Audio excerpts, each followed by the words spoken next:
T and XP acknowledges the traditional owners of the land, the Turrbal and Yagara people, and we pay our respects to elders past and present.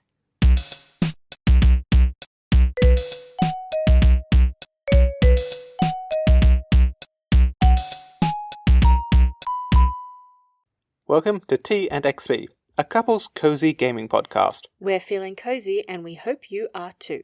My name's Alexander. And I'm Erin. T and XP is like a book club for cozy video games. And today we're going to be talking about Spiritfarer, a game that's all about learning to say goodbye. And hey, what could be more fitting for our season final? Developed and published by Thunder Lotus Games, Spiritfarer is a 2020 indie game, which describes itself as a cozy management game about death. One thing I want to say right off the bat, though, is that this is not a morbid game. It's bright, it's colourful, and it's really compassionate. Critically, Spiritfarer was a major success. It earned nominations at the Game Awards for Best Indie and Games for Impact. It picked up BAFTA nominations, and it was shortlisted for both Hugo and Nebula Awards. It also became Thunder Lotus's best-selling game, surpassing 1 million copies sold.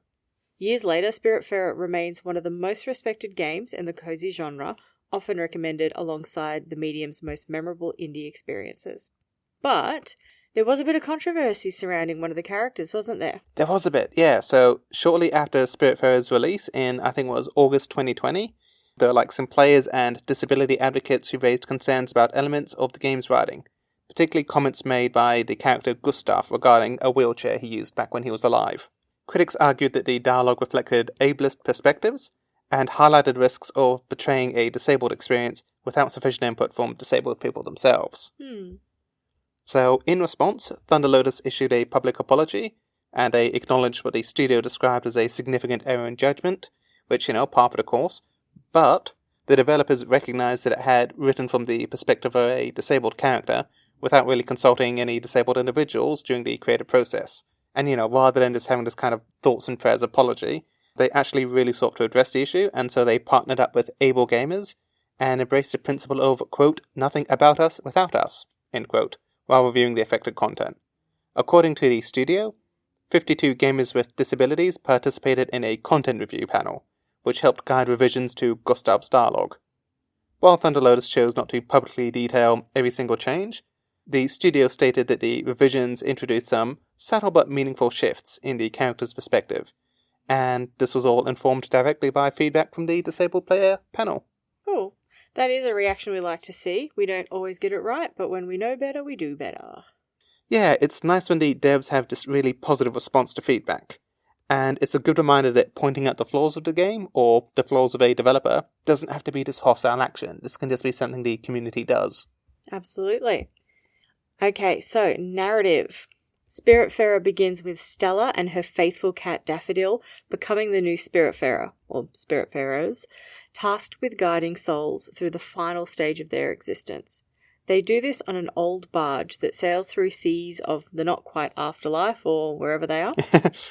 Throughout her travels, Stella encounters a cast of spirits, each carrying memories, regrets, triumphs, and unresolved emotions from the lives they once lived. Some of these spirits become guests on the barge, which will then need upgrades to house them all and to feed them all, and you'll have to get a kitchen, garden, and plots of land, all of which fit on the boat to do this. What makes Spiritfarer's story so memorable isn't a grand villain or a world-ending threat. Instead, it's kind of built around developing a bond with the spirits you find, and learning their story, and giving them some closure on their lives and afterlives. Each spirit represents a different perspective on life and mortality.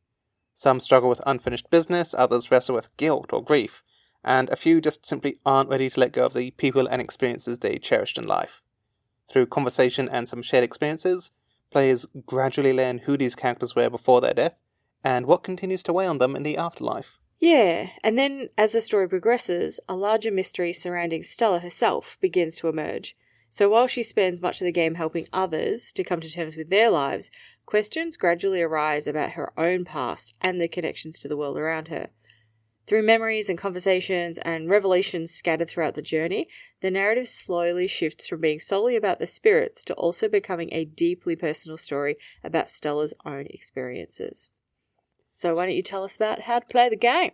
I will. So, when people talk about Spiritfarer, the conversation usually starts with its really emotional storytelling. Yeah, and don't get us wrong, we are going to talk about that for sure. We are, but the game's mechanics deserve just as much credit, I reckon, for making that whole experience work. So, at its core, Spiritfarer combines the element of resource management, crafting, exploration, and it all takes place on a 2D platformer. So, lots of running and jumping between ledges and stuff. The centerpiece of the Spiritfarer experience is Stella's ever-expanding boat.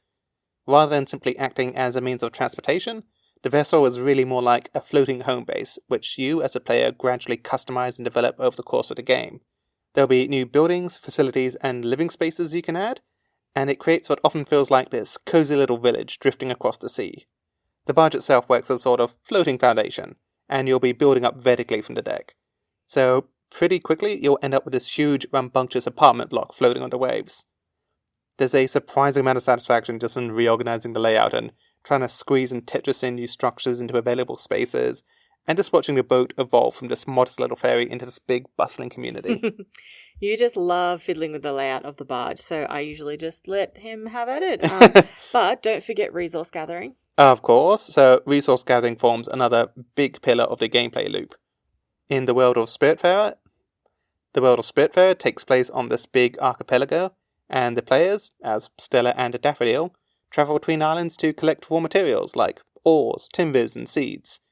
Back on your ship, you'll then process all these raw ingredients. So you'll be planting the seeds you gathered and harvesting crops, you'll be smelting ore, you'll be cooking food, and heaps more. On paper, these might sound familiar to anyone who has played any other farming sims or life simulation games, but they play out a little differently.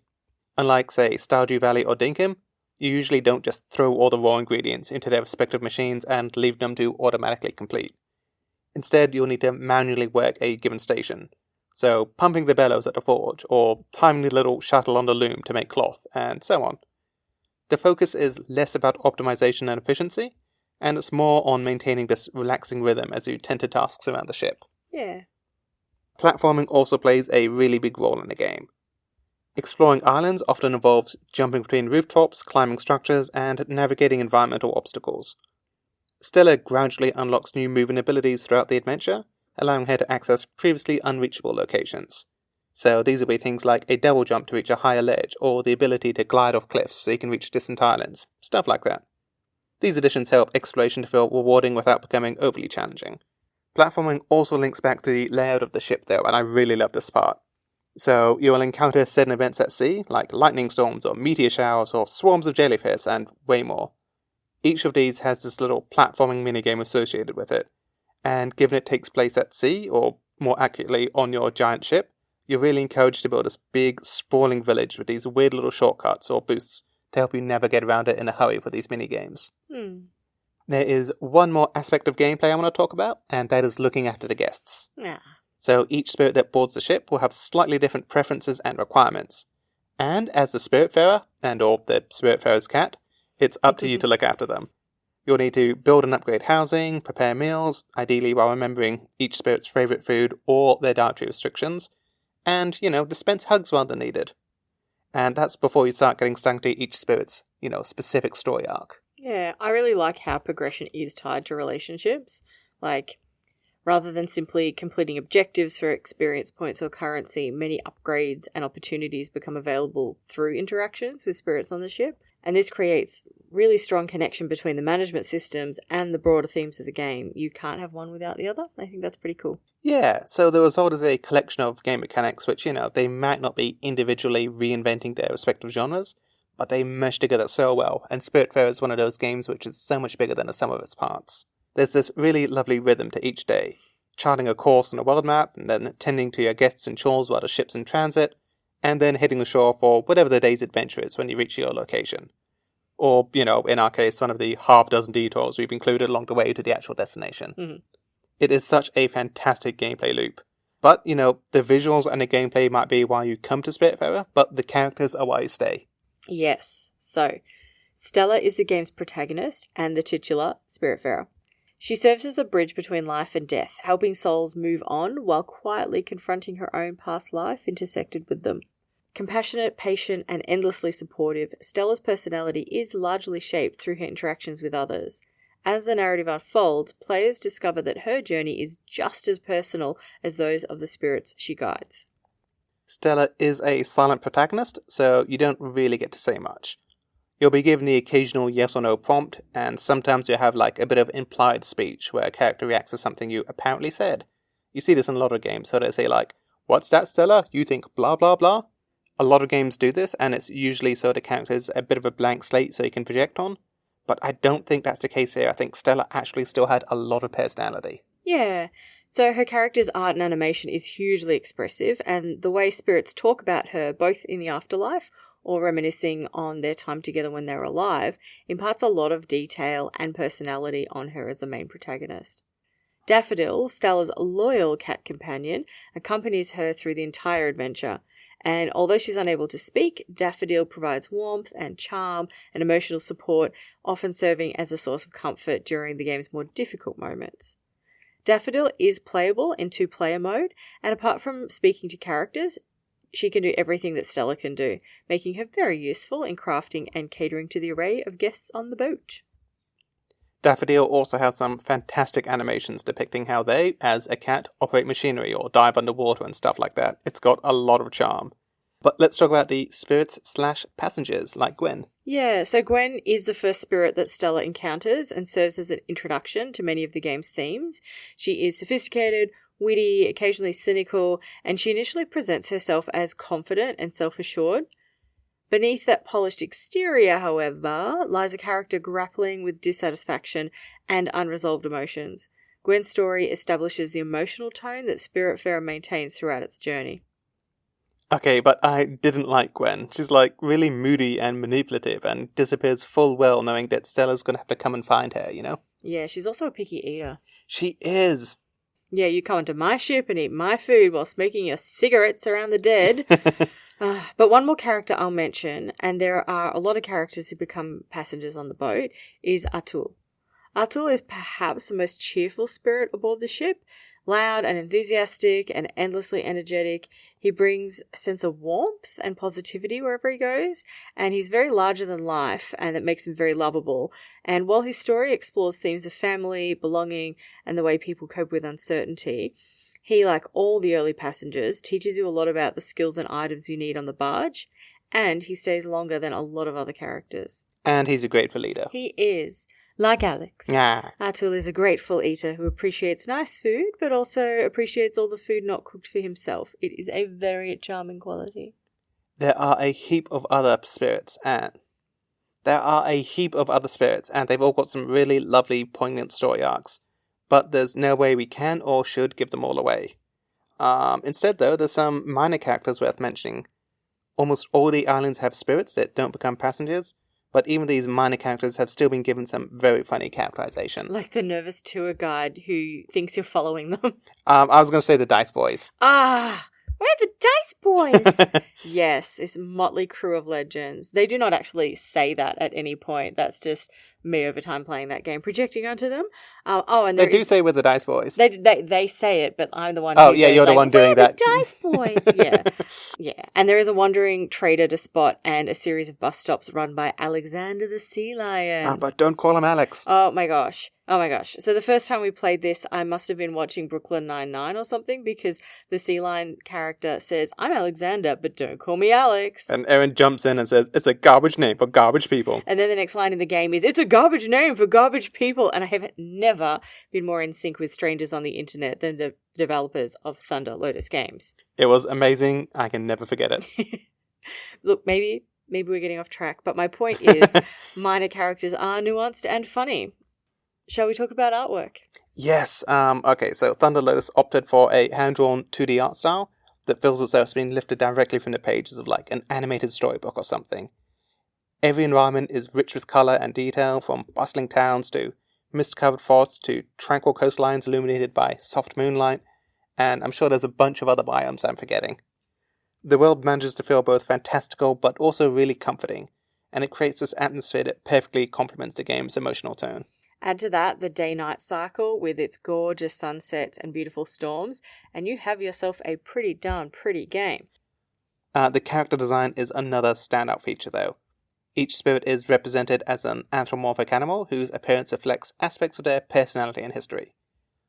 Despite their stylized designs, the characters convey an impressive range of emotions through their really expressive animation and body language. Small details such as a character's posture, or the way they react during conversations, or the way they react to hugs often communicate just as much as the dialogue itself. Yeah. The soft colour palettes, the sharp but really fluid animations, and the beautiful backgrounds combine to create a world that feels inviting even when exploring difficult themes. Yeah. I shall do music. Mhm. Music. So composed by Max LL, the music leans heavily on gentle piano melodies, soft strings, and ambient instrumentation that creates an atmosphere of comfort and reflection. Rather than demanding attention, the soundtrack often just sits kind of quietly in the background, I guess as it should, enhancing emotional moments without overwhelming them. Yeah, I think a few times we actually just left the main page looping in order just to hear like that Zen music playing in the It's really background. nice, It feels like you're at a fancy spa or something. Good Spotify track. Parts of the soundtrack do just feel like a series of huge breaths in and out. And the music changes really well. So storms and certain events have their own music and sound effects, as do some locations. Actually, that is a nice segue into accessibility. Do you want to tackle that? Okay, yes, there is one other big thing which the player community demanded and was eventually patched in, and I'm going to count this as an accessibility feature.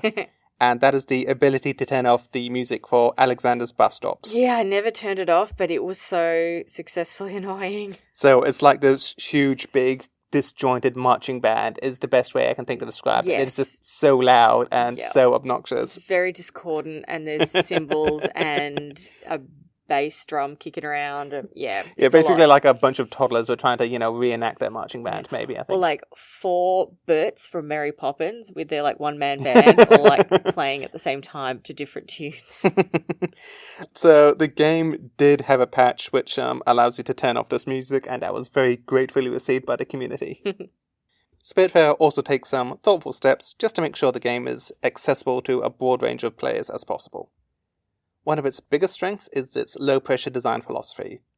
There are no strict time limits, no combat systems, and very few situations that punish mistakes, which allows for players to engage at the game at their own pace. The worst that's going to happen is during some of the timed minigames, maybe you'll only get, 10 resources rather than 20 or something, but there's not actually any fail state. This approach can be particularly beneficial for players who, experience anxiety or fatigue, or just difficulties with fast-paced gameplay. Spiritfarer also includes a fully remappable control on many platforms, and has subtitles for dialogue and adjustable audio settings, which helps tailor the player experience, as much as needed. Text is generally really clear and easy to read, while objectives are presented in a straightforward quest log that helps reduce confusion about what to do next, particularly if you put the game down and you're coming back to it after a bit of a break. The game is also available on mobile platforms via Netflix. We've only played on PC with a controller, but if you prefer touch controls, the mobile version might be worth having a look at. Shall we talk themes? We shall. One of the things that makes Spiritfarer so memorable is that it's a game about death that rarely feels bleak, and it's not because it ignores grief or loss. Yeah, quite the opposite. Yeah, the game constantly asks players to sit with these emotions. What makes it special is the way it reframes death, not as this sudden ending, but part of a large journey of reflection and acceptance. And as Stella, the Spiritfarer, you're tasked with guiding these souls to the Everdoor. So on paper, that sounds like a pretty somber and final premise. And in practice, though, much of your time is spent cooking meals and tending gardens and building rooms and sharing quiet moments with the spirits on your boat. And the everyday activities become incredibly important because they remind us that life is often defined by these ordinary experiences rather than these big grand events. The game understands that saying goodbye isn't just about the final moment. Yeah, and I think there's some really great examples of that with the passengers and spirits, like Gwen. Mostly picking on her just because she's the first one, so we're not giving too much away about the rest of the game. Yeah, good idea. But yeah, the way she recalls your childhood memories together is really lovely, and she remembers these small moments, but also understands, the larger meaning attached to them. It's really well done. Yeah. And a major theme running through the game is the complexity of human relationships. Every spirit Stella encounters carries their own regrets and triumphs and frustrations and unresolved feelings. And some are immediately lovable and others can be demanding and unpleasant, but Spiritfarer rarely judges them. I mean, I was judging some of them. Yeah, we do. I actually hate how some of them treat and speak to Stella, but by doing this, it invites players to see people as they are. They're complicated and they're imperfect. Yeah, some of them are straight up bullies, but I think the point is that, they need love too, and they need spiritfaring too, and Stella's not the sort of person to, say no to helping someone just because of her own personal feelings. Take the relationships between family members. Several spirits grapple with strained parental bonds, or difficult childhoods, or the lingering impact of decisions they made decades earlier. The game doesn't always offer neat resolutions to every conflict. Sometimes forgiveness comes easily, sometimes it doesn't. And sometimes the message is that you won't always get perfect closure, and even that's okay too. In some cases, understanding is all that's really possible. I think this nuance gave the writing a level of emotional honesty that a lot of games struggle to achieve. And that leads to the theme of acceptance, which is another big one in Spiritfarer. Many characters are ultimately wrestling with the lives they've lived. They're forced to confront missed opportunities or personal failures and aspects of themselves they've never fully come to terms with. The error door isn't presented as a reward or punishment or even a way out.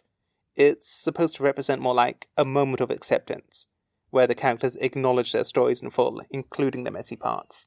Oh, it's really beautiful.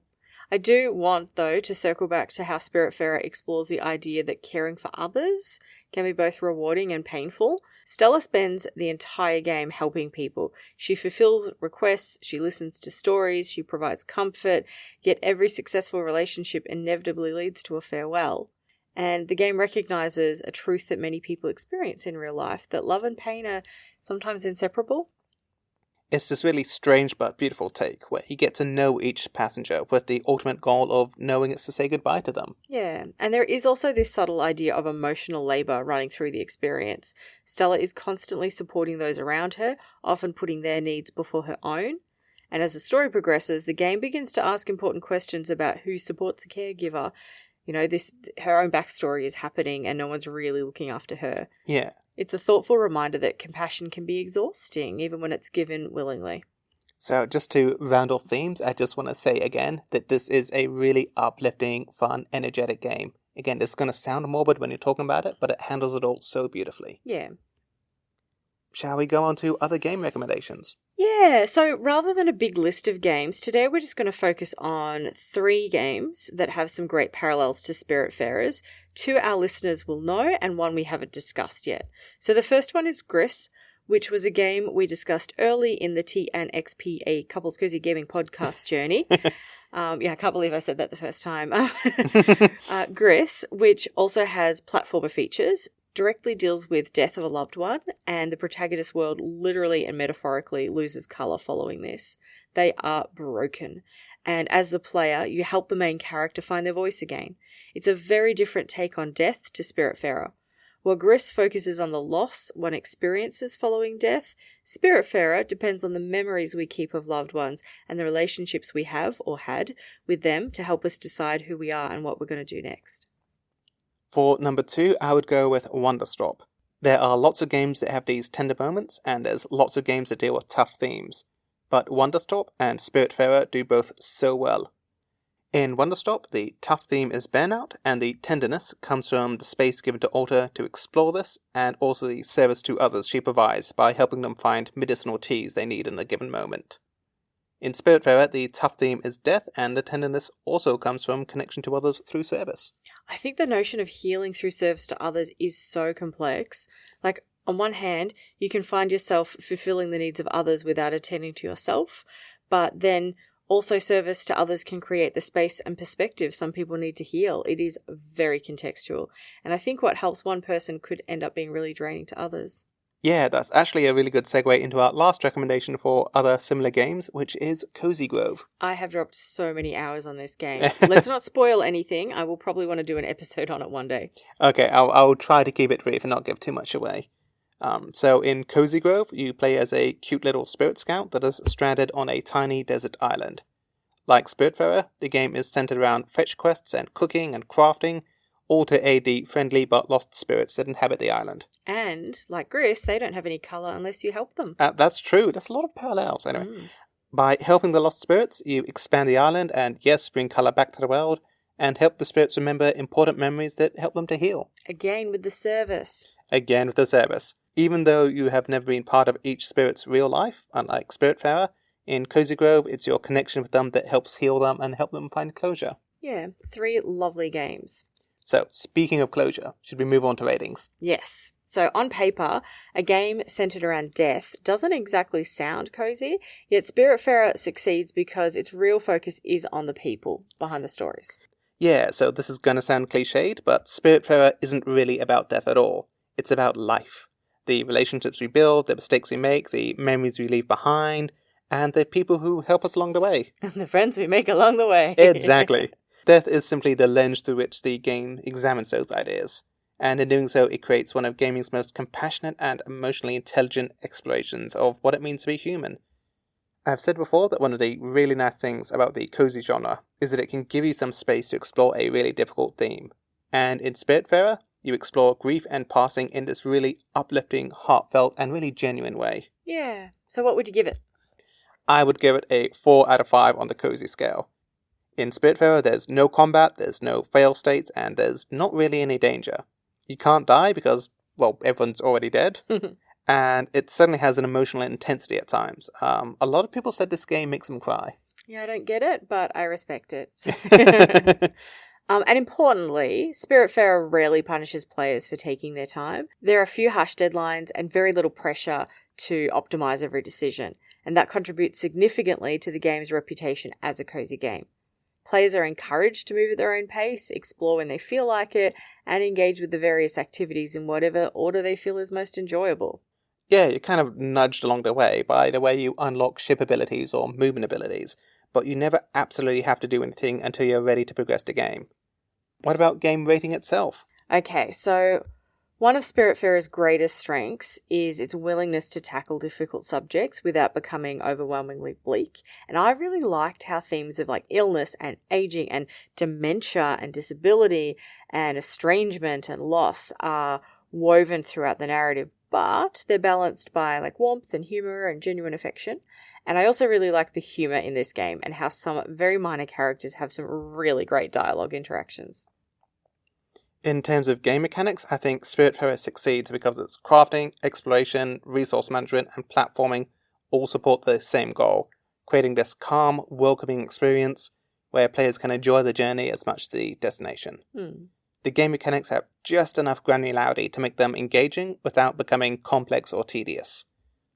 As for the story and the feels, few games tackle such interesting themes like death with such compassion and sincerity, and Spiritfarer never really veers into melodrama, which I think is something also really important. I think it asks the player to consider not only how people leave the world, but also how they're remembered by those left behind. Deep.